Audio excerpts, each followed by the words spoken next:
Everybody. Welcome to the last edition of the week of our GenAI news briefing. I am David Delalo. I'm here with our two co-founders and Luda and Ankaj, and we are going to present to you today's news and our take on it as we always do. We have some research to look at. One is on the text to 3D model from Meta. Another is on building agents. We have a new update from Perplexity, who's been a bit under fire lately. And 11 Labs is introducing some celebrity voices. And we have an interesting argument about whether scaling will really get us to AGI or anything close. So let us jump in. We'll add Ankaj here. All right, kick us off. Thanks, David. So the first one that we have for today comes from Meta. So Meta has launched a new model called Meta 3D Gen. So it's a text to 3D asset generation model, and it creates 3D assets. All right, we'll go to John first. And I just want to note that it is Dr. John's birthday today. So happy birthday, Woo! John. Happy birthday. Happy birthday, John. And thank you for spending your birthday morning with us. What do you Yes. think here? Yeah, I agree. This is important. I think the meta model does 3D rendering. It also does it renders in UV or texture space. And I think that this is a important area. It allows for better 3D realization and the ability to take existing 3D visual objects and to re-render them. I serve on the board of a promotional products company, and this is going to be big news for us because if you can reliably lay down text and images on a 3D object, that's a big deal. So I didn't go all the way to essential, but I thought it was important. I think we're going to see more and more fluidity between what we see in the virtual world and what gets printed and used and so forth in the physical world. We've seen a bunch of that. And the notion of making that easier and coming from the world's biggest platform, I think, is important. All right, so we have an important. Luda, what do you think? It's a product announcement. It's a next step of taking the existing capabilities and wrapping them into a package. I kind of vacillated between important and optional, but decided it's optional. It's an advancement. I give you that, John, and certainly an important one in this space. But does the leader need to know this about Meta? If they're using Meta, they already know that. So I just thought it was optional. All right, we Ankash, stand divided. Paul. Ankash, click through to the paper and just show the image from the paper. Yeah, there were lots of Sure, John. images there. Paul, are you going to Yeah, break you know, the I, divide? we Divide? we've been doing presentations from 80 or 100 in the last year and a half here. There's one slide that I show that almost always has 50% of the people in a convention or an audience taking their phones up and take a picture. And that's when I say, oh, we have text to text, that's generative AI. But there's actually, it used to be 9, now it's 12 different types of generative AI: text to text, text to image, image to text. And this is yet another category. We've seen some go image to 3D, which is amazing. Now this is text to 3D. So in my mind, I fall on important because it's a 13th category that we're tracking, and it helps the AI leader and executives understand how fast this multimodal is actually occurring and happening right now. So I vote important. All right.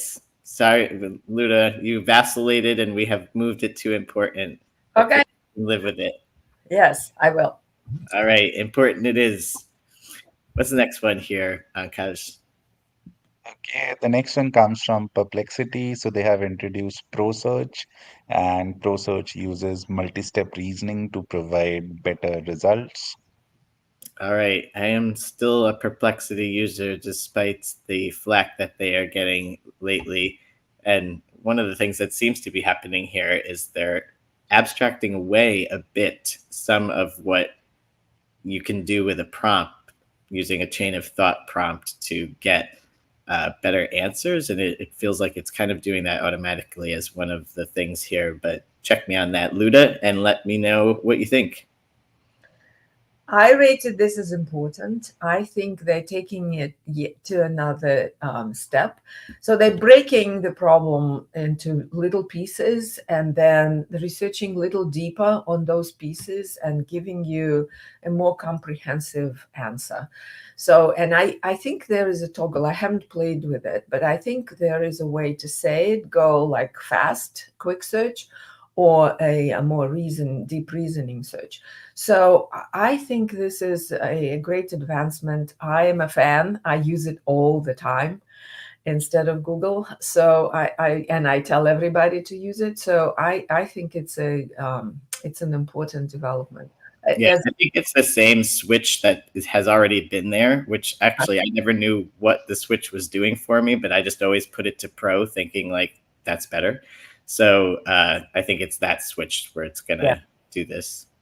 And Pro is I'm not using their Pro service, right? So I'm using a freebie, and they're saying that you could use it, the Pro search, this multi-step search, 5 times in 4 hours or something like this for free. So this is quite significant, actually, for free. Yeah, I'm using this, and actually I used it with one of our clients recently to aggregate research for somebody and kind of, curate it by building a page and making it public and sending it to people, which is really great because I hate using PowerPoint. And so I sort of use it in place of that sometimes, although you can't quite customize the text to the level that I would like to yet. But when you can, just type it in there. My God, I'll be using this constantly. John, what do you think about this one? Yeah, I came down in importance as well. I played around with it a little bit. It's very impressive.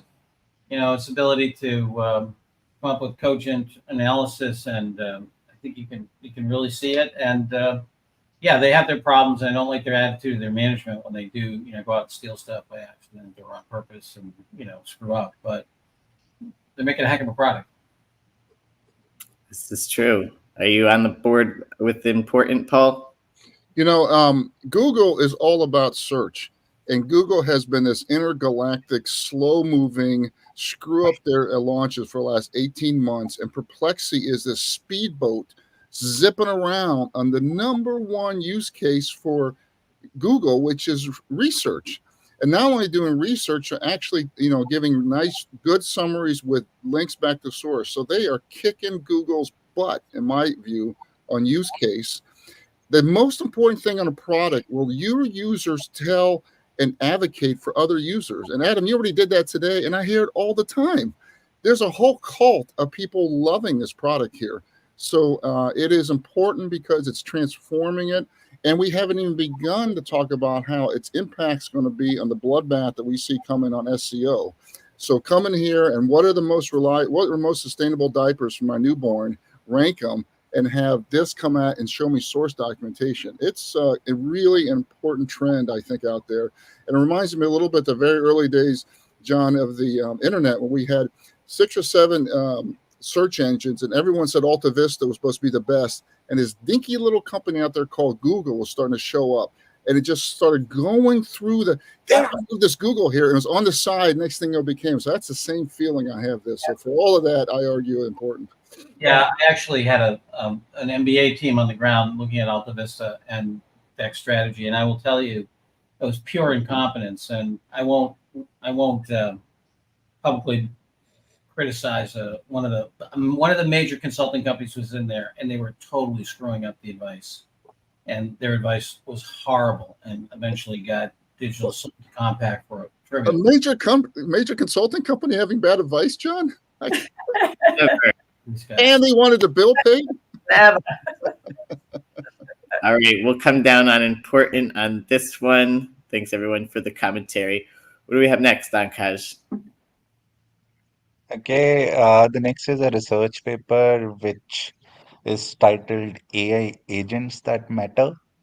All right, Paul, what was this one about? And give Yeah, us your thoughts. lots of discussion on agents and agentic systems here, lots of experimentation. We have the last 2 learning labs on agents.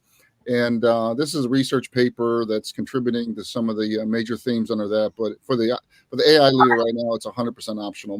I know, even despite the fact that I had a call yesterday with an AI leader who had deployed agents. In general, agents are not being deployed anytime soon in most corporations, so optional.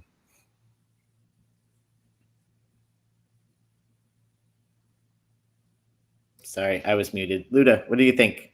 Yeah, I think it's optional, even though it's an important direction from Princeton University. They do a good job essentially explaining what agents are, how can they be controlled, what they can do, and how. Yeah, so there are a number of important highlights. So if you do not know what agents are and want to learn, this is one of the articles to read. It's not super technical. It does good overview. All right, we got all optionals here. John, are you on the board here for that? Yeah, optional, yeah. Framework. Hey, we have to worry about cost. Woo. The consultant told him that, John. All right, optional it is. Akash, keep us going here. Okay. Yes, David. So the next one that we have is from Figma. So Figma recently introduced a new feature where you can just text it and it will generate an app design for you. Now it has come to the fore that it's ripping off Apple's weather app design. Yeah, I mean, you can almost create this as a category, Paul. It could call it text to UX. Yeah. But in reality, it's just kind of text to image. What do we think about this one, Luda? I rated it as optional, but it is yet another oops in the fast scene of AI, new product introduction push. So it seems like they took their eye off the ball and it was trained on the existing apps without changing them and essentially presenting them as if it was generated by the tool. So yeah, it seems like, and they found the flaw right away. It's at the bottom of the model. That's why they took it down, and we'll have to fix it. But optional. It's okay. Yeah, the Twitter conversation or the X conversation showed Field, the CEO, saying like, we'll take this down right away. We're going to do it. It's our fault. We didn't do good enough QA, because he basically said that he pushed the team to really get this out there quickly. And, we're seeing a lot of that, right? And it's the pressure is real for firms, but you gotta do the QA. Yeah, but God love Dylan Field. I mean, a CEO actually takes accountability. What a concept. I mean, apologizes, goes out and does the right thing. I mean, unlike the Perplexity CEO, unlike fill in the blank, a whole bunch of politicians, it's just so God love these guys, for making a stand on doing the right thing. John, that's where I was going, because in general, it is if I have the capability, I should do it. If I can take all pictures of kids, I'm going to do it until I get my hand smacked. If I'm going to suck up all copyright and TO terms of service violations, I'm going to do it till I get my hand slapped. And even then, I often don't get moving. I certainly don't apologize when my hand's on the cookie jar. So definitely some leadership here. Yeah, I mean, you look at what Google did with Streetwise. They went and they illegally stole IP addresses in over 20 countries. What's their answer? Oh, what? It was like, Alfred E. Newman. What? We weren't doing that. The person in charge of Streetwise was an expert on IP sniffing. And then they proceeded to have over 20 lawsuits around the world where they fought the fact that they were invading people's privacy. Come on. All right. We give a gold star to Mr. Fields for standing up and admitting that he made a mistake. Luda, John and I had our cranky coffee today. We're both wound up. Oh, yeah. Then we got to go. When do we get to this this, AI snake oil thing. This next one. Yeah, I thought this would be an interesting conversation. All right, we'll go optional on this, and we're going to talk about scaling here. Go ahead, Ankaj. Yeah, so this article titled AI Scaling Myths talk about the various aspects of scaling LLMs and a bit about AGI as well. But the most interesting was the blog's name, AI Snake Oil. Actually, I'm a subscriber to these guys. They have some really good content. Well, Well, really go good ahead. You seem like you can't even hold back, so unleash it. Look, AI snake oil is snake oil. Okay, this is a concatenation of platitudinous observations that come to an illogical conclusion. Other than that, it's great. They talk about scaling myths. They don't define scaling. They talk about the fact that then they compare that they basically say in a very kind of fuzzy way that more data won't give you AGI. Duh. First of all, I don't believe in AGI, but that's another whole conversation. Third thing is that in the thing, they talk about things like how scaling laws, like the speed of airplanes topped out. The reason airplanes topped out is because regulatory, and they acknowledge this a little bit, but in a sideways way, regulatory pressure. I was a kid. I took the Concorde, okay? The reason that we don't have supersonic aircraft was because of environmental concerns and noise concerns. It has nothing to do with the fact that you couldn't make a faster airplane. So, and, they take the cheap shot of saying, it's not going to scale forever. They don't define scaling. Synthetic data isn't everything. Who said synthetic data was everything? So they set up a series of idiotic straw people, let's call them, and then knock them down with a crappy argument. Other than that, it's great. I'm glad we got that recorded, Luda. Tell us what you really feel, John. Okay. I'll tell you the reason I really get angry about these people is because there's plenty of ways to criticize AI and AGI. Like there's all kinds of stealing going on in building these models. There's all kinds of environmental issues. There's all kinds of safety issues. There's issues at a societal level, in terms of having irresponsible, propagation of misinformation and so forth. And the tech companies are ducking most, if not all, of those things. Those are all legitimate to me. But to do something stupid here, like AI is not going to be everything to everybody, what it does is it waters down the criticism, and it doesn't it doesn't do anything except to give the people who want to move slowly and don't want to deal with the hard issues an excuse to just put their hands up. Go ahead, Luda. I agree with you, John, actually. But what I liked about this article, it's thought-provoking. Exactly the reaction. I think they're not trying to get your reaction, but they are trying to stir the pot a little bit and get people to think and consider what's happening about synthetic data, about scaling definition. What does it mean, right? Are we going after accuracy or a higher probability of the prediction of the next token, or it is the overall prediction and hypothesis? So, that gets you to think and not go tactical. It's totally optional unless you want to be provoked, I think. So they have a book out, and I think it's called something AI Snake Oil.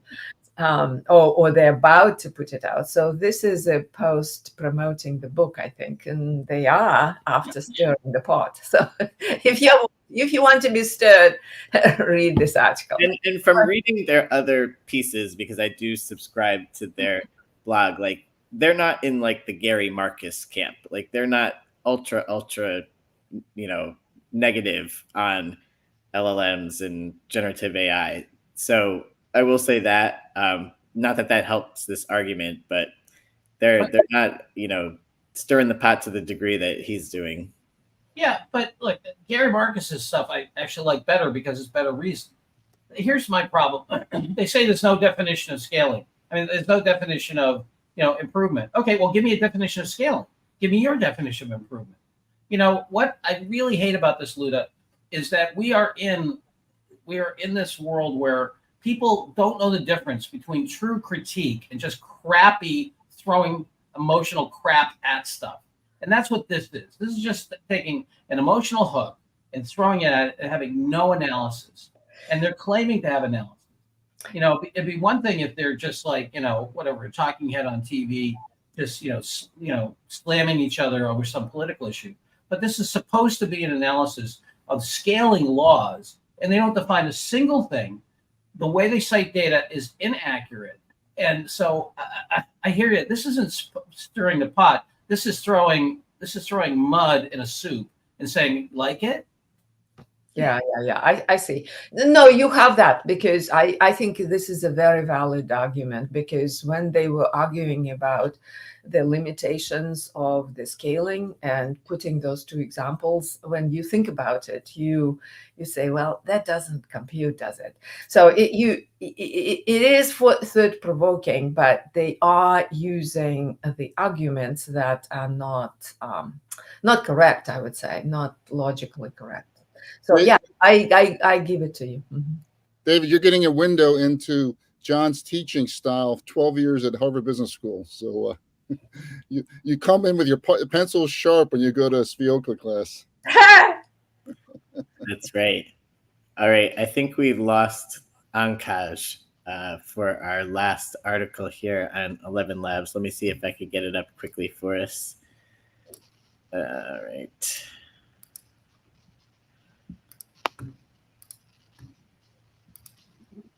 All right, you're going to see a little bit. While we're waiting, John, I really agree with your points. And I think part of it is that publishing's so easy now. There's no buffer at all. There's no editor. There's no peer review. Yeah. It's just and compounding that is the fact that eyeballs are eyeballs. So any emotional.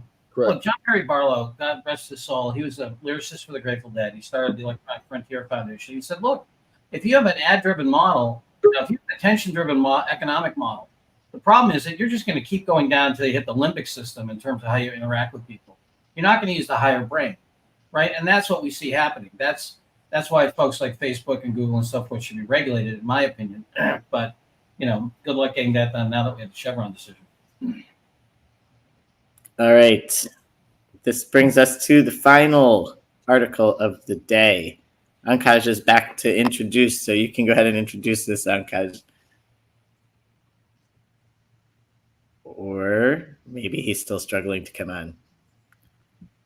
So this is sponsored content, by the way. So expect it to be a little bit pro-Google. We've got Next Gen Tech Forum, how Google AI is reimagining the future of gaming, which is not the right article. Hold on, we're supposed to have... Yes. David, I'm back. Just sharing my screen. All right, hold on. I don't know why that came up. I clicked on the 11 Labs article, and there that came. Here we go. Well, get it. Oh, Ankaj is ready to introduce. Okay. Yes, got it back. Here we go. Yeah. So 11 Labs, they have introduced a new feature where you can add the voice of celebrity to a new digital narrator. So seems something like character AI. Yeah, so basically they have more of a product here, I would say, than an app in a way. You get to have hear your books read in a voice of your choosing from a few, I think, dead celebrities only. I'm not sure if there's any live ones on there. What did we think about this one, Paul? Interesting. It's sponsored, so it doesn't mean much in my book. And I think it's yet another spot of innovation out there that any AI leader would not be surprised by, and doesn't help his or her business case. So optional. All right. Any thoughts, Luda? Oh, optional for the business leader. I'm looking forward to using it because I spend time in driving like 2 hours straight. So, and I'd love to continue what I was reading. So yeah, I think it might be a very useful feature for individuals, for consumers. Yeah, let me make the case for important in the sense that, look, I think that there's two very, very important things going on here. One is that we are taking memes, cultural memory traces, and that those are the oil of dialogue and interaction, right? They're in society, you have these images, these memes, and so forth, and anybody who can tap into those generally has a differentiated product in a crowded space. And of course, generative technologies are going to make our information environment and the dialogues ever more crowded. It's going to be massively crowded. We think we have a lot of voices now. Where do we have the voices and the robots and the blah, blah, okay. So one of the ways you cut through that is a known quantity like Judy Garland.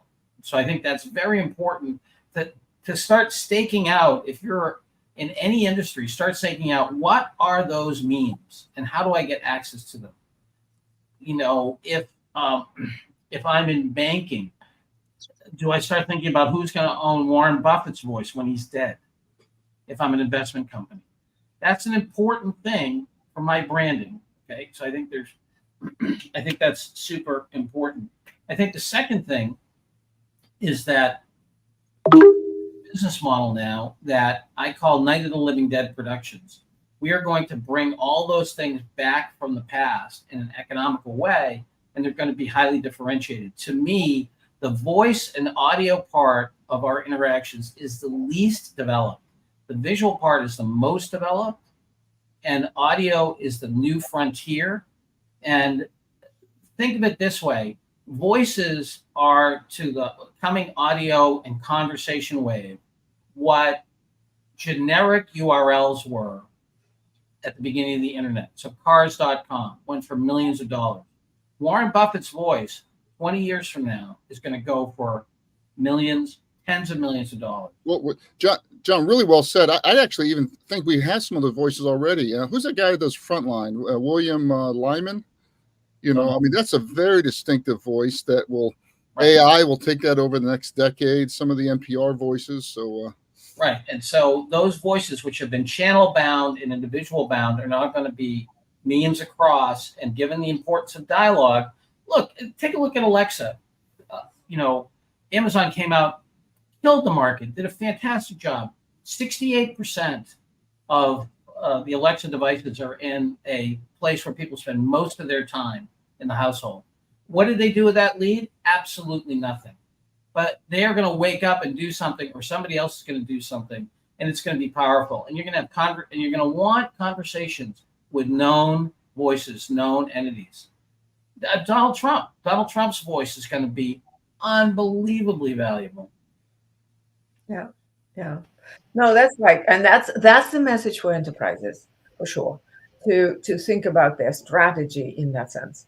I would agree with important as a trending, as a strategy. Yeah, fine. Yes, but for our AI leader. That's what he's saying, that it's time to start thinking about your strategy of staking out the voices that you want to represent your brand. What's a voice? Right. What's your brand? Not just an advertising. That's really interesting. Yeah, John, maybe that's another 5-minute Dr. John thing for one of the Mondays. Sure. Happy to. Yeah. Yes, I can go through the whole Night of the Living Dead thing. That'd be fun. All right, Paul, are you won over? I'll support John. It's that was I actually want the AI leader to hear his riff he just went through, not read the article. But that's right. All right, we'll point it out in the newsletter. All right, you win, Dr. John, especially since it's your birthday. I mean, I can't. I was going to say it's a birthday chalk. I don't even get an essential on my birthday. I only get important. Give me a break. You are essential, John. Oh, there we go. All right, so I don't know if you already have the learning lab set up for next week, Paul, given we're not going to be on the next 2 days. I figure maybe it's right. We are confirmed for Monday. We have 2 optional ones. And right now we have 5 minutes with Dr. John, but our showcase is still in flux. And I'll send it out email through the Meetup distribution group. All right. Fair enough. Let's see where we landed today. We gave people a little bit of reading over the long weekend. We've got Perplexity's upgrades as important, the text to 3D model from Meta as important, and we just heard the passionate plea from the birthday man himself on the 11 Labs article being important. All the rest is optional. Any last words before we depart for the long weekend? I don't know. I'm going to miss you guys this week. Well, long weekend just in the States. A lot of our colleagues in India and stuff are still working. So That's right. Yeah. That's right. But for our American colleagues, I would encourage everybody to go back and actually read the Declaration of Independence, and maybe take the time to read the Constitution, and don't just take the diluted craziness that we get through the media, and think through just what a bold thing that was, and also think through what our responsibility is as citizens in the context of that, and do we want to continue to have it? So, in the spirit of July 4th, let us not bow down to any number of false gods here. Yeah. And to that, and to recognize that this 250 little experiment is really uncommon in the 30,000 year history of humanity. So this is Dictators are a dime a dozen. Yeah. Democracies Even are. a great country, let's keep it great. Yes, legitimately great. Okay, everybody that is taking the weekend off, have a great time. While you're taking some time off, you might want to look into our conference and see if you'd like to join us. We'd love to have you there. Information on our website, GAIinsights.com.